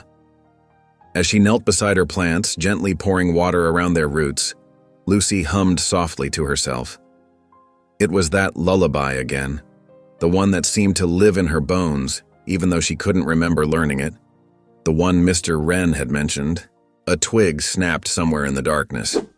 Lucy froze, her hands tightening around the watering can. The sound had come from behind her, near the fence. She told herself it was probably just a cat or a raccoon, but something primitive in her brain screamed danger. Before she could move, a large shadow detached itself from the darkness. A hand clamped over her mouth, rough and smelling of cigarettes. Another arm wrapped around her waist, lifting her off the ground. Pure terror exploded through Lucy's body. She kicked backward, hard, connecting with her attacker's shin. The man cursed, but didn't let go. Lucy bit down on the hand covering her mouth, tasting blood. When the hand jerked away, she screamed, a raw, primal sound that tore through the quiet night. "Shut up," the man hissed, trying to drag her toward the fence. Lucy fought like a wild animal, scratching, kicking, twisting in his grip. The watering can clattered to the ground, spilling across her carefully tended plants. Suddenly, a familiar voice roared across the yard. "Let her go!" Ethan appeared out of nowhere, running faster than Lucy had ever seen anyone move. He slammed into her attacker with bone-crushing force, and Lucy found herself tumbling free. She scrambled away, gasping for air, as the two men crashed to the ground. The fight was brutal and desperate. Ethan and the stranger rolled across the dirt, trading vicious blows. Lucy saw something metallic glint in the security lights. A knife. "Watch out!" she screamed, but too late. The blade caught Ethan in the shoulder. He grunted in pain but didn't let go, instead driving his knee into the attacker's stomach and twisting the knife away. It spun across the grass, landing near Lucy's feet. She kicked it further away toward the bushes. More lights were coming on in the children's home now. Lucy heard Ms. Marla's voice calling her name, heard the younger kids crying at windows, but she couldn't take her eyes off the fight. Ethan had the upper hand now despite his bleeding shoulder. He pinned the stranger face down in the dirt, one knee in the middle of his back. The man thrashed and cursed, but Ethan held him with grim determination. Blood from his shoulder wound dripped onto the grass, but his grip never wavered. Sirens wailed in the distance, growing closer. Ms. Marla appeared beside Lucy, wrapping her in a warm embrace. "The police are coming, sweetheart. You're safe. Are you hurt?" Lucy shook her head, unable to speak. She watched as two police cars screeched to a halt outside the gates, officers pouring out with flashlights and drawn weapons. Everything happened very fast after that. The attacker was handcuffed and led away, still struggling and swearing. Only when the man was secured in a police car did Ethan finally sag, his face gray with pain. Lucy broke free from Ms. Marla's arms and ran to him, throwing herself against his chest. He wrapped his good arm around her, holding her close despite his injury. "You're safe now," he whispered, his voice rough but steady. "I promise. I've got you." Lucy sobbed into his shirt, clutching the fabric like it was a lifeline. She could feel him trembling, from adrenaline or pain or both, but his embrace remained strong and sure. Ms. Marla was talking on her phone nearby, calling for an ambulance, but Lucy barely heard her. "Don't leave," she choked out between sobs. "Please don't leave." "Never," Ethan promised, his hand gentle on her back. "I'm right here. You're safe now. I promise." The sound of approaching sirens grew louder, but Lucy only held on tighter, refusing to let go. Ethan's blood was soaking into her sweater where she pressed against his wounded shoulder, but she didn't care. All that mattered was the solid reality of him, alive and present and keeping his promise to protect her. "You're safe now," he kept whispering over and over, like a prayer or a promise or both. "I've got you. You're safe now. I promise." And for the first time in her memory, Lucy believed those words completely. The hospital waiting room buzzed with quiet activity, even at this late hour. Fluorescent lights cast harsh shadows across tired faces, and the smell of disinfectant hung heavy in the air. Lucy sat rigid in an uncomfortable plastic chair, her clothes still stained with Ethan's blood. She hadn't changed, hadn't even washed her hands properly. She couldn't bring herself to move from this spot. Ms. Marla sat beside her, occasionally rubbing small circles on Lucy's back. She'd already called the home to make sure the other children were settled with the night staff, but Lucy had flatly refused to return with them. Her face was pale and drawn, dark circles forming under her eyes, but she stayed alert, watching the double doors where they'd taken Ethan for surgery. "He'll be all right, sweetheart," Ms. Marla said softly, for what felt like the 100th time. "The doctors said it was a clean wound. He's strong." Lucy nodded mechanically, but her hands kept twisting in her lap. The friendship bracelet she'd made for Ethan weeks ago was clutched in her fingers. She'd pulled it from his wrist herself when they'd cut away his bloody shirt in the emergency room. Now she couldn't stop running her thumb over the worn threads, as if touching it could somehow keep him safe. A nurse approached with a gentle smile, carrying 2 paper cups of hot chocolate. "Thought you ladies might need something warm," she said, holding them out. "The surgery's going well. Dr. Matthews is almost finished."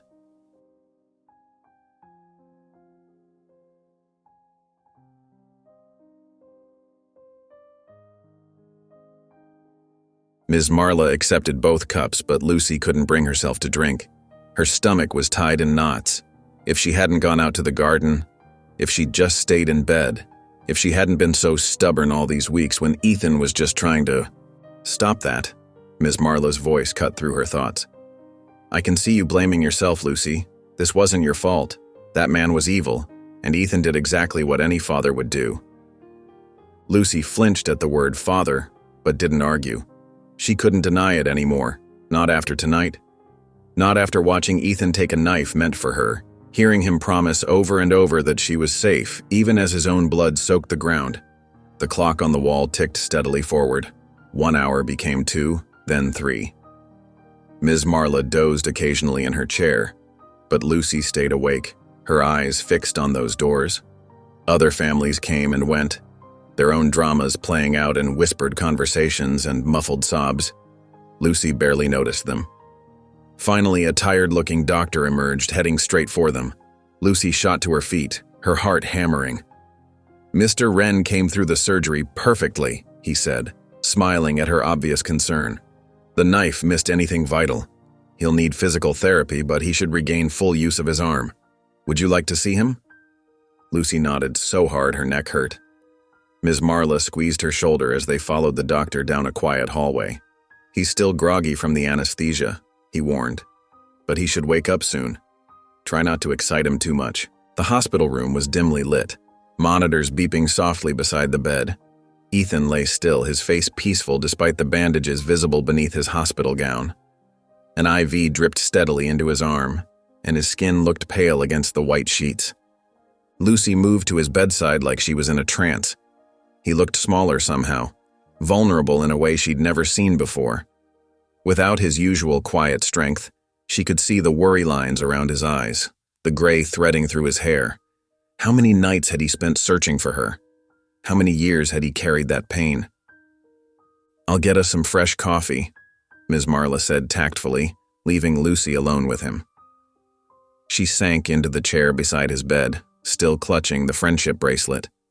Her eyes burned with exhaustion, but she couldn't look away from the steady rise and fall of his chest. The night crept forward slowly.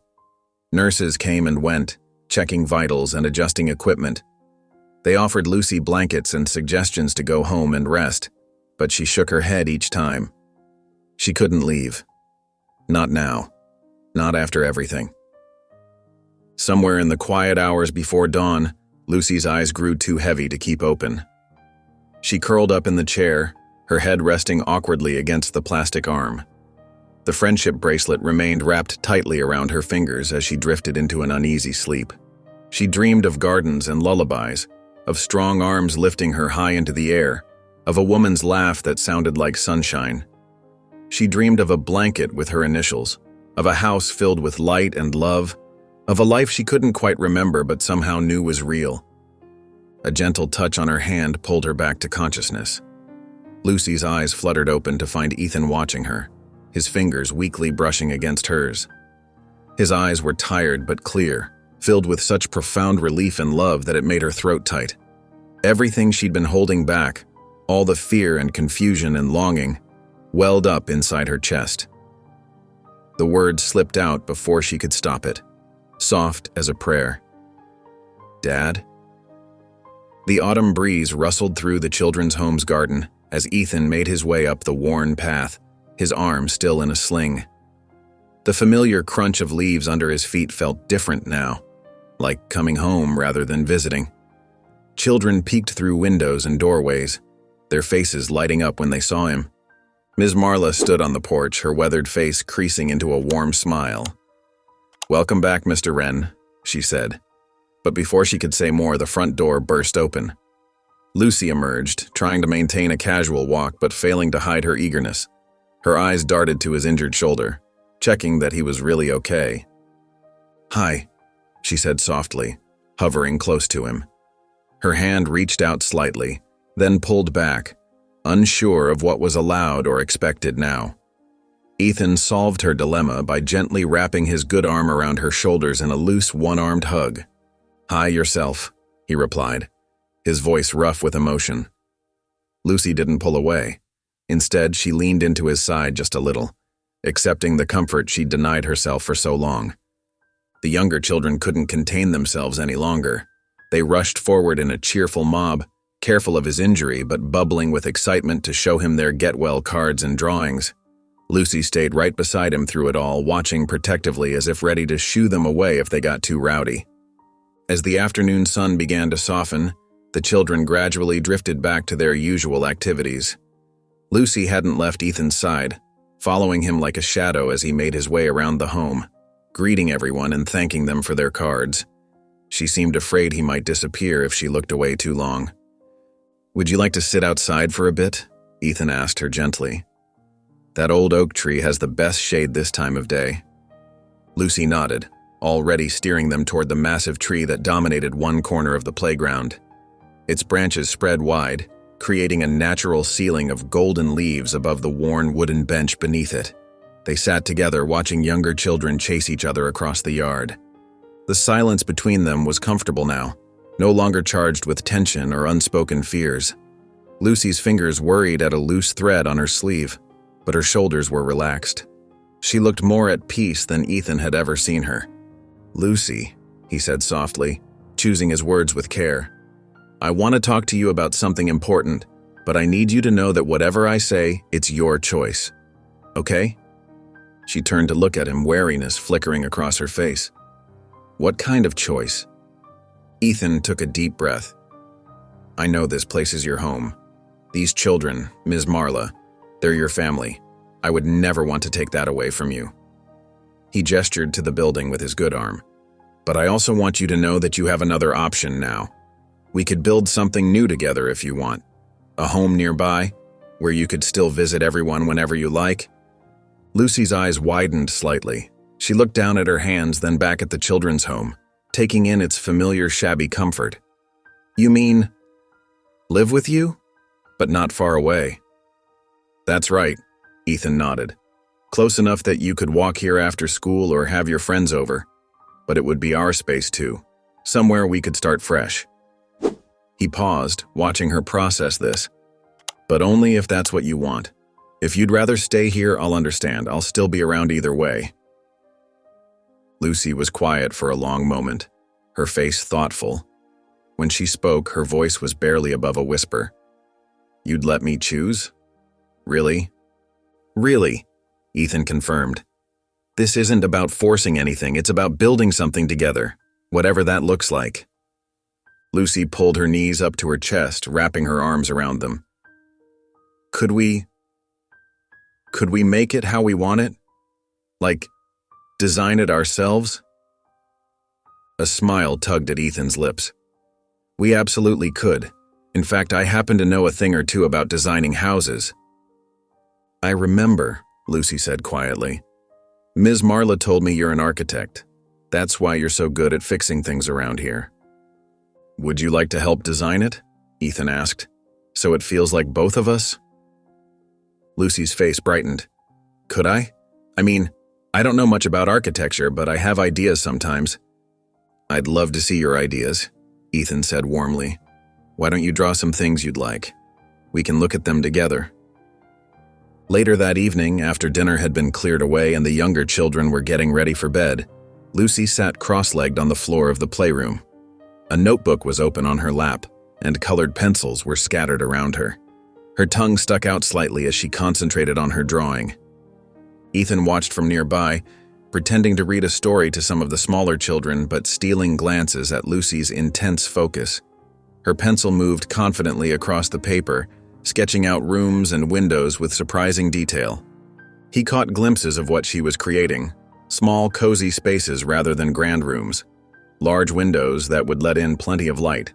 And there, in one corner, what looked like a tucked-away nook filled with pillows and bookshelves. Lucy looked up, catching him watching. Instead of hiding her work as she might have done just days ago, she tilted the notebook slightly so he could see better. I thought maybe here could be a reading corner, with lots of cushions and maybe those twinkly lights. Ethan smiled, recognizing his own love of designing spaces in the careful way she planned each detail. That looks perfect, he said softly. Just perfect. The late winter chill finally gave way to spring's gentle warmth. Moving boxes were scattered across the front yard of a modest two-story house, its fresh paint gleaming in the morning sun. The building stood just 2 doors down from the children's home, close enough that the sounds of playing children still drifted over on the breeze. Ethan carried the last box through the front door, pausing to admire how the sunlight streamed through the large windows Lucy had insisted on including in their design. The house wasn't massive like his old estate, but it felt more like home than any place he'd lived in the past decade. Every corner held touches of both their personalities, clean architectural lines softened by cozy reading nooks and window seats. Lucy, who had been gradually accepting her birth name, Hope, over the past months, bounded down the stairs, her sock-clad feet thumping against the wooden steps. Her face was flushed with excitement as she surveyed their new space. "Did you see how perfect the reading corner looks?" she asked, grabbing Ethan's arm and tugging him toward a snug alcove beneath the stairs. "The twinkly lights make it magical, just like I imagined." Ethan smiled, taking in the carefully arranged cushions and the small bookshelf they'd built together.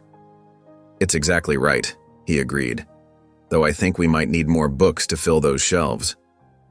"Ms. Marla said we can borrow some from the shelter's library whenever we want," Hope replied, running her fingers along the empty shelves.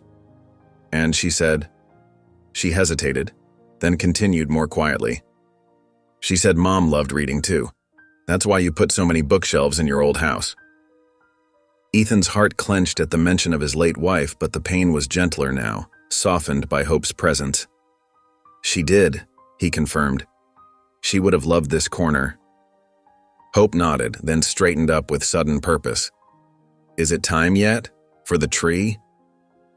"If you're ready," Ethan said, checking his watch.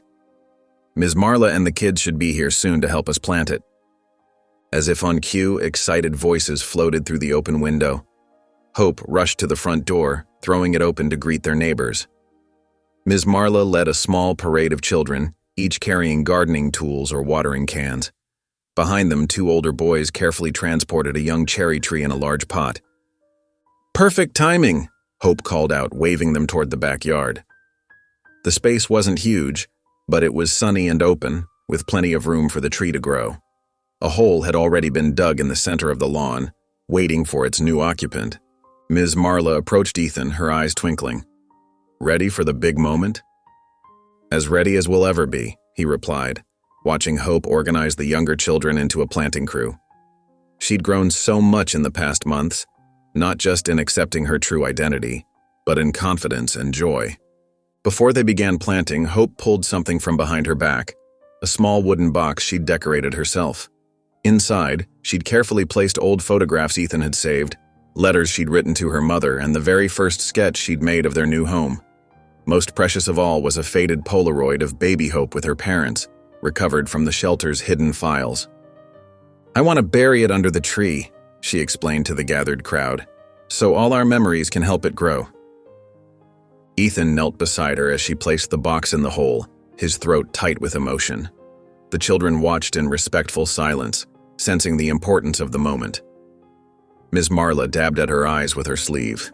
Together they lowered the young cherry tree into place. Everyone took turns adding scoops of rich soil around its roots, patting the earth down firmly. Hope worked with focused determination, making sure everything was just right. When the tree was secured, she produced one more surprise, a small wooden plaque she'd carved herself in Ethan's workshop. The letters were slightly uneven but filled with love. "Hope's Tree, where memories grow." "Is it okay?" she asked Ethan softly as she positioned the plaque at the tree's base. "Using my real name?" "It's perfect," he assured her, squeezing her shoulder. "Just like you." The children took turns watering the tree, careful not to flood it. As they worked, Hope slipped into the house and returned with a folder of papers. She spread them out on the handmade garden bench, school enrollment forms for the local middle school. Ethan watched as she bent over the papers, her pen hovering for just a moment before she began to write. Her hand moved confidently as she filled in her name, Hope Wren. No hesitation, no doubt. She was finally claiming her full identity, embracing both who she'd been and who she'd become. The younger children gradually drifted back to the shelter with Ms. Marla, leaving father and daughter alone in their new backyard. They sat together on the garden bench, their shoulders touching lightly as they watched the cherry tree's branches sway in the spring breeze. Hope leaned her head against Ethan's shoulder, something she'd started doing more often lately. "Do you think it'll have blossoms next spring?" she asked. "I'm sure it will," Ethan replied. "Cherry trees are stronger than they look. Just like you." They sat in comfortable silence, watching the shadows lengthen across their new yard. The tree stood straight and proud in its place of honor, its young branches reaching toward the sky.